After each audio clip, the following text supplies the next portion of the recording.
What's up, guys?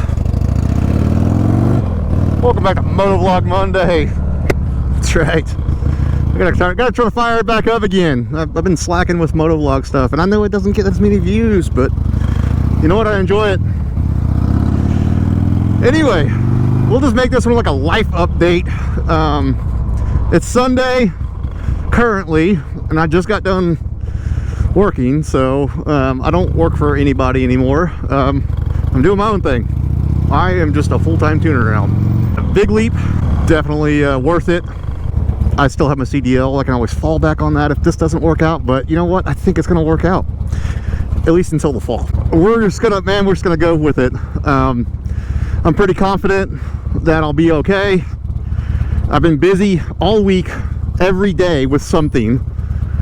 I think I'm gonna be all right. So even like today, you know, I had a Camaro, I had the rock crawler, and then I had just a GXP that just passed by. Just wanted some little bass tune thing on it, just something to make it more peppy. So I was like, okay, yeah, cool.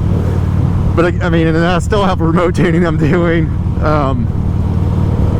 It's going good, and I'm pretty excited about it. You're gonna be seeing a lot more YouTube stuff because now I actually have time for this shit now. I got some cool cars lined up. Actually, I'm just scheduling stuff all this month. Got a Mustang at the end of the month. I've got a couple of remote tunes lined up this week. A couple new things with the Buell. Got a new sticker right here. Got one. I had two, but I didn't like the way two looked, so I put one on it. What is this guy doing? Go, dude. Come on. There we go. All right. Sweet. Let's go. Got a new seat for it. Yeah. I'll have to show you guys. It's a lower seat, and it's like flatter. I got it from a local guy here. He met me at the Starboard show, and he's like, hey man, I got a perfect seat for that thing. And I was like, nah, okay, yeah, sure. So I gave him a shout, and sure shit he did. I gotta replace the fork seals in this damn thing. They're leaking pretty good now, so I'll have to order a seal kit for it. Oh, I added some grounds. So shout out to whoever the hell on my last video I made with this, somebody, like, I complained about the cold start issue, and they're like, that's a ground issue. And I'm like, oh no shit. And dude, the guy emailed me the diagram, and god damn it, I can't think of the dude's name, but shout out to that guy. Like, it worked. And it still kind of drags us a little bit, but dude, it's way better than what it was. Well, Miata.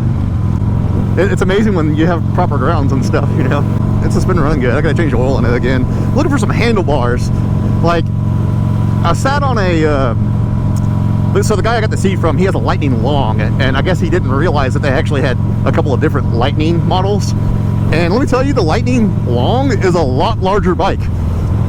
Like, the way his sat, it was like twice as big as this bike. It was so weird feeling. And his wife is the owner of that bike, and she can barely tippy-toe on it.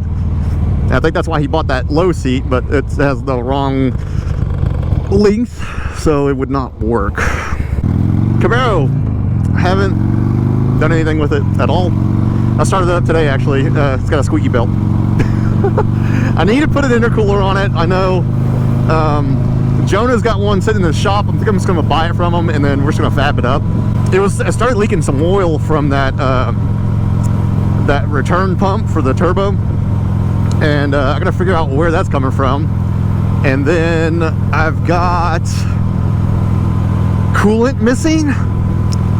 Yeah, no, I don't know if it's a head gasket or a leak somewhere. That's a really small leak that I can't find. So I'm losing coolant somewhere, and the last time this happened, the damn head gasket. So if it is a head gasket, I'm gonna send them heads off to Lloyd. That's what I'm gonna do, and we're gonna get some nice ported heads for this sumbitch. Running the OBD1 LT1 tuning special all this month, all the way until midnight on the 31st. I think this month goes to the 31st. Whatever the end of this month is, midnight. That's the last time I'm gonna do the sale, and it goes back to normal pricing of $350. So get it while you can. Yes, you can purchase the tune now and have me tune the damn thing this winter if you want. I don't care. Just keep your receipt and I'll do it. I'll honor it. That's not a problem with me. If you purchase an MPVI 3 from me, receive $100 off of your remote tune. That's right. Yeah, $100 off your remote tune. So purchase one through me, I'll get it shipped to you, and we'll start remote tuning. You can do everything through the TDN app on your smartphone. All you need is a smartphone and the MPVI device or an RTD device if you already have one. Another exciting thing, development in LT1 world, is the Matt McKinney is working on a 24X swap for every year. So including 92, 93 LT1s with the weird ass chip PCM. Plug in and play. He's going to include a sub harness with it. He's going to do that with the 94, 95 cars, and then the 96, 97 cars are a little simpler, but he is providing everything. His crank wheel, his cam wheel, all that stuff looks way better than anything that's on the market right now. So I'm pretty excited about that. I'm going to try to get one of them off of him. I'm probably going to do it to Corbin's car, to a 24X on it, and do a review on it. So I'm pretty excited about it. Again, I am really excited. His prices are really competitive with the other stuff that's on the market right now. Like I said, I think it's a better built product, and I know I have 100% confidence in this guy. I've seen some of his work, and it is badass. So we got another Cars and Coffee at the racetrack again. Not gonna bring the Camaro. I'm literally gonna bring this bike because I'm super curious of what it runs in the quarter. It's running great. So I'm going to find out exactly what the hell this thing runs. What is that? Oh, it's a C6. Z06. Ooh. Ooh. I like me a Z06.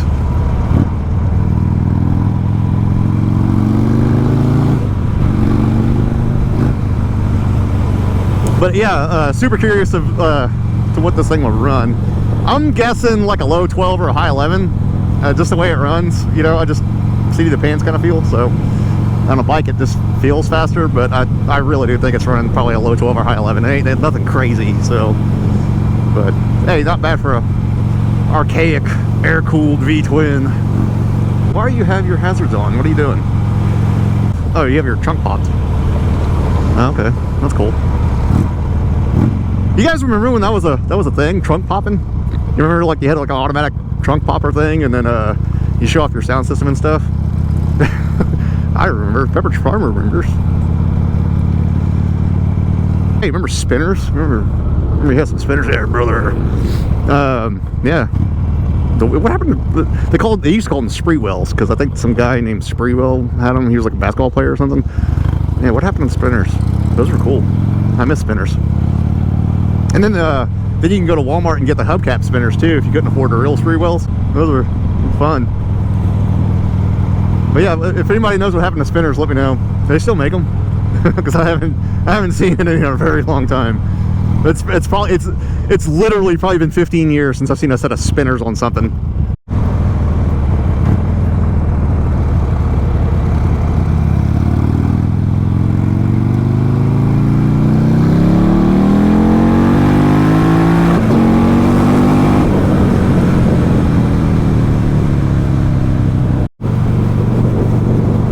I do have an update with this. I put a fuel pump in it.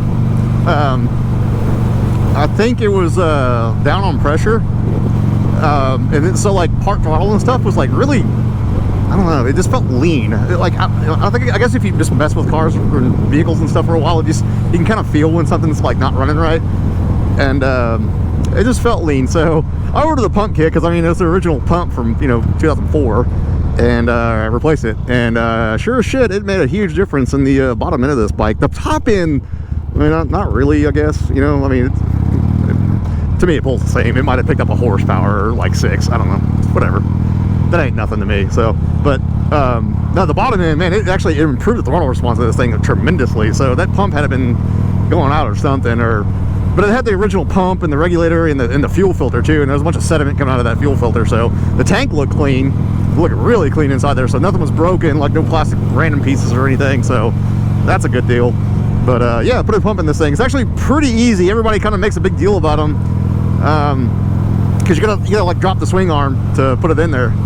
Well, it's not really that bad. So you get a cherry picker, you take your little tank lid off here, take your seat off, and then just wrap some ratchet straps around the little frame right there. Just lift it up, and then undo the bottom of the shock, and then that swing arm will drop all the way down, and it'll give you just enough room to like twist out that fuel pump assembly, and you just redo it. So it is not a hard job at all. I literally had it done in about 30 minutes tops. And the messiest, like actually the longest part was draining the damn gas out of it, because it took a while. I thought it only had like a gallon left in it, but yeah, it did. But like it was a long ass gallon, so it took a while to drain that shit out. But yeah, so I put it all back together, and immediately the fuel light came on. I was like, dude, did I mess up that fuel level thing? I was like, come on. So I rode it to the gas station, and it was low. It was probably the most fuel this bike's ever taken. It took 2.8 gallons, and I was like, oh my god, I guess it was really low. So yeah, lucky me. But yeah, oh, got a fuel pump for it. Yeah.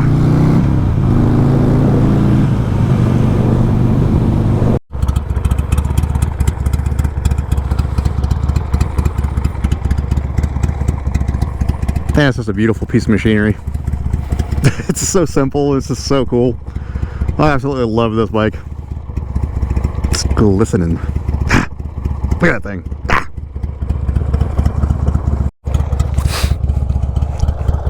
Yeah, sorry, I had to snap some pictures for the gram. Oh, look at that thing, dude. How can you not like it?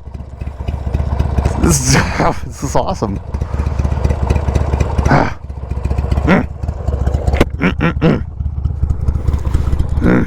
I mean, look at that ass. Look at that ass. It's a creepy ass son of a bitch right there. That boy creepy. Anyway, guys, literally a short and sweet video, man. Riding off into the sunset like a cowboy right there. On a steel horse I ride. Aluminum, I guess. But seriously, thank you for the support. All the likes, the subscribers. Seriously, guys, thank you so much. I really could not do this stuff without you guys.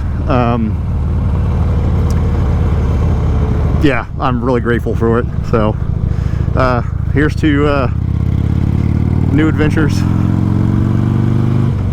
I think I'm gonna be all right, you know. Definitely, I think I'm gonna be all right, man. Looking forward to it.